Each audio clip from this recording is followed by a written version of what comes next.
మన ఉజ్జాల ఏరియా వాళ్ళకి అందరికీ నమస్కారం. ఈ ఎండలకి ఎక్కువ తిరగబాకండి. నాకు తెలిసింది అది. కోలూరు నీళ్ళు మళ్ళా ఉబ్బినాయంట. నేను అక్కడికి వచ్చేప్పుడు మళ్ళా తిరుక్కొని వెళ్తున్నాను. ఏం చేసి కేతవరం వచ్చాను. కేతవరం నుంచి వెంకటాయపాలెం వచ్చి వెంకటాయపాలెం నుంచి అక్కడ సరిసరికి మేకల కోటం కాడ నీళ్ళు మళ్ళా ఉబ్బినాయి, ఏం అక్కడ స్థలం లేదు అన్నారు. సరే ఎందుకు ఆడకు పోవటం, వరదాకా పోవడం వంద రావడం వంద ఇవ్వాలిగా. మనం ఉన్న మహారాజులు ఏం కాదు, అందరూ లేని వాళ్ళమే కాబట్టి ఈ పాకలు అట్ట పడుతున్నాము.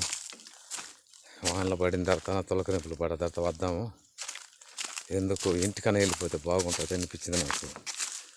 శివరాత్రి రోజు వచ్చాను, పోయి గుడి అంతా చూసుకొని గోవిందపురం పోయా.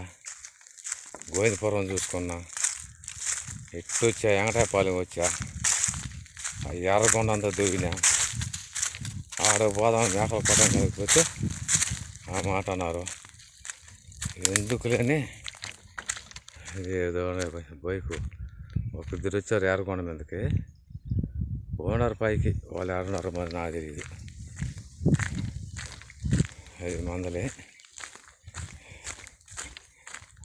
ఏదో మీ అభిమానం. నేను ఎప్పుడు ఏనాడు సబ్స్క్రైబ్ చేయండి, బెల్ ఐకాన్ నొక్కండి నేను చెప్పను. మీ అభిమానంతో మీరు చేసుకోవాల్సింది అంతే. నేను ఎవరిని అడగను. కాకపోతే రాయి దొరికితే వీడియో చెప్దామనేసి నేను ఆలోచిస్తూ ఉన్నాను, కానీ నాకు రాయి ఏం దొరకలేదు, ఏమీ లేదు.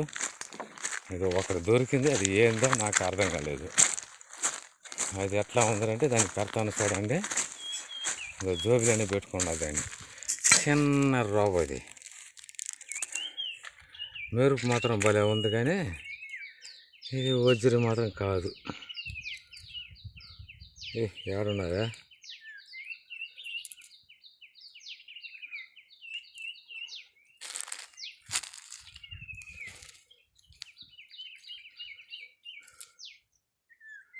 ఏదో చూడండి.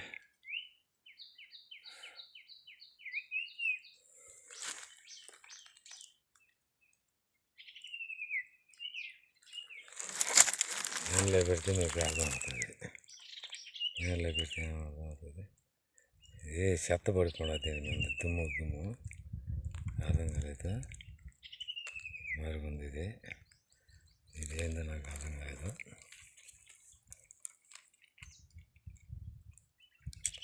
ఇది ఎర్రగొండ పోయి తూగే పదన తూగితే దొరికింది.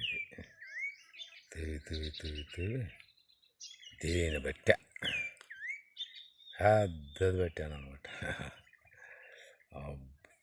చిన్నంగా లేదు ఇది.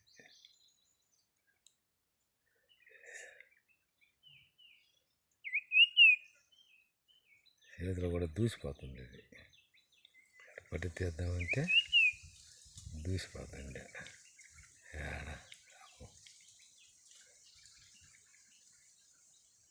అయితే వజ్రం మాత్రం కాదు ఇది.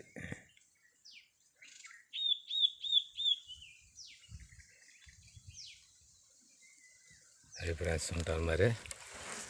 ఏదో లైక్ చేస్తారో చేయండి, ఒకరవా నాకు ఒకరు సపోర్ట్ చేయండి.